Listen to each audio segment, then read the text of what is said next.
গতকাল দেখিয়েছিলাম হুদহুদ ওয়াটারফলস, আর আজকে দেখাতে চলেছি ঘাগরা ওয়াটারফলস।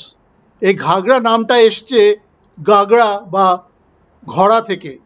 জলটা এমন একটা জায়গা থেকে বেরোচ্ছে, দেখে মনে হয় একটা উল্টানো ঘোড়ার মুখ থেকে বেরিয়ে আসছে। এটাকে জলপ্রপাত না বলে কালো পাথর কেটে একটা নদী বয়ে চলেছে বলাই ভালো।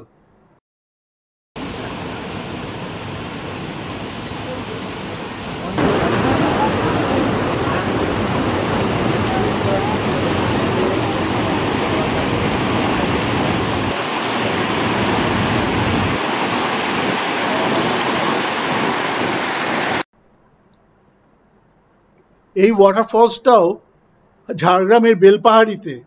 হুদুদ ওয়াটারফলসে তেমন মানুষজন ছিল না, খুবই নির্জন জায়গা, তবে এখানে কিন্তু প্রচুর মানুষ। এখানে একটা আশ্চর্য জিনিস দেখলাম, পাথরের গায়ে গোল গোল গর্ত, গর্তগুলোর তলায় আবার কিছুটা জলও আছে, একদম মসৃণ করে কাটা।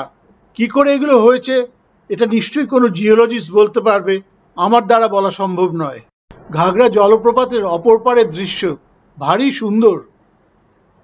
জলপ্রপাতের পাশেই কাশফুলের বন, আর এত কাশফুল, তার মধ্যে বাঘিনী আর মামাই ছবি তুলবে না এ তো হতেই পারে না, তাই ছবি তোলার ব্যবস্থা করতেই হলো। তবে আমাকে একজন বলেছে কাশফুলের জঙ্গলে বেশি না ঢোকাই ভালো, কাশফুলের জঙ্গলে সাধারণত বিষধর সাপ থাকে।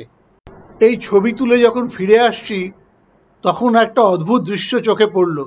একটি আদিবাসী একটা কালো পাথরের ওপর বসে মাছ ধরছে, মনে হচ্ছে কালো পাথরের ওপর একটা কালো পাথরের মূর্তি। গাড়িতে ফেরার সময় দেখলাম মাঠে মোষ চড়ছে, আর নতুন ঘাস হয়েছে বৃষ্টির পরে, কি সুন্দর সেই ঘাসের রং।